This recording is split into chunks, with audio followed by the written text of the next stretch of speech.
Yes friends, ఈరోజు దండుపల్లి విలేజ్లో మణికంఠ మన రెగ్యులర్గా మన ఆర్గానిక్ ప్రొడక్ట్స్ వాడుతున్నాడు. ఇప్పటికీ ఏ ఏ పంటలకు వాడిందో ఒక్కసారి సార్ మాటలో విందాం. మీరు ఇంతవరకు మన ఆర్గానిక్ గుళికలు ఏ ఏ పంటలకు వాడి చెప్పండి. కీరకు వాడినాం, ఓకే, ఆలుగడ్డకు, ఓకే, ఉల్లి పొరకకు, ఓకే, వరికి. ఎస్. ఇప్పుడు ఈ 4 పంటలు దగ్గర దగ్గర ఉల్లిగడ్డకి, కీరకి, ఆలుగడ్డకి, తర్వాత ఉల్లి పొరక ఏదైతే ఉందో ఈ అన్నిటికి వాడిరు కదా, రిజల్ట్స్ ఎలా అనిపించింది మీకు? రిజల్ట్ బాగానే ఉంది. కెమికల్ ప్రొడక్ట్స్ కంటే మన ఆర్గానిక్ ప్రొడక్ట్స్ రిజల్ట్ బాగానే ఉంది. చాలా సూపర్గా ఉన్నాయి. రైట్.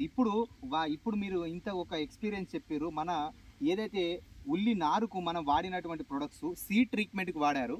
ఏంటంటే agri humic, agri protect, agri 82.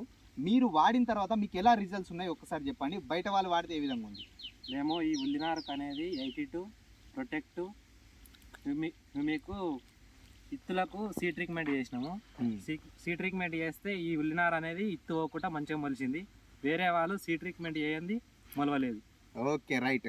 చూడండి ఫ్రెండ్స్, ఇలా ఎవరైతే ఆర్గానిక్ ప్రొడక్ట్స్ వాడతారో అంటే భూమిలో పోషకాలు తగ్గడంతో రకరకాల వైరస్ల ప్రభావం ఉంటుంది.